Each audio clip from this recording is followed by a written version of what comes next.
నీళ్ళు తీసుకున్నారు, 2 గ్లాసుల్లో మట్టి తీసి ఉన్నారు. మనకు నీళ్లు ఎంతవరకు మనకు సేవ్ అవుతుంది అనే దాని గురించి శ్రీపతి గారు ఒక గ్లాస్ నీళ్ళలో ఒక గ్లాస్ నీళ్ళలో వెస్టేజీ తాలూకా పౌడర్ వేశారు.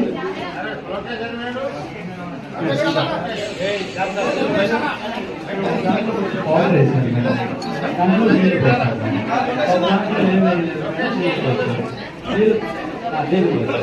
నీళ్ళు మన ప్రకృతి నీళ్ళు ఈ ప్రొడక్ట్ మనం 1 లీటర్ వాటర్తో ఒక 10 లీటర్ వాటర్ లాగా ఉపయోగపడేటట్టుగా మనకి నీళ్లు పోసినప్పుడు ఈ కంటెంట్ మట్టి పెరుగుతా ఉంది. ప్లాస్టిక్ ఏమవుతుంది అంటే గట్టిగా బయట అంటే నీళ్ళు వర్షం పడకూడదు, భూమి పీల్చుకొని ఆ చెట్టుకి ఎప్పుడెప్పుడు అవసరమో అక్కడి నుంచి నీరు అందుకుంటా ఉంటుంది. మనకి వర్షాకాలంలో రైతులు ఎదుర్కొన్న మేజర్ ఇష్యూ ఏంటంటే మేడం, ఒకటి అతివృష్టి, 2 అనావృష్టి. ఈ రెండింటికి ఇప్పటివరకు రైతు దగ్గర సొల్యూషన్ లేదు. ఏంటంటే పైన చూసి దేవుడికి దండం పెట్టుకోవాల్సింది.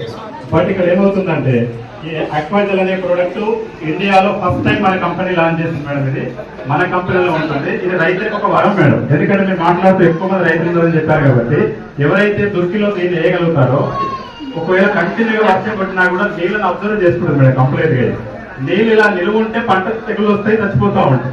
ఎప్పుడైతే నీళ్లు నిలువ ఉండవో పంట చనిపోవడానికి అవకాశం ఉండదు. అంటే అతివృష్టి ఉన్నప్పుడు పంటని కాపాడే ఒక సంజీవనం మేడం. ఎంత సేమ్ టైం ఏమవుతుందంటే ఒక దశలో వర్షాలు అందంగా పంటలు ఎండిపోయే పరిస్థితి వస్తుంది. అప్పుడు ఏమైతే ఈ పీల్చుకున్న నీళ్ళే కరిగి మళ్ళీ మొక్కకేస్తాయి. అంటే 4 తడులు అవసరం.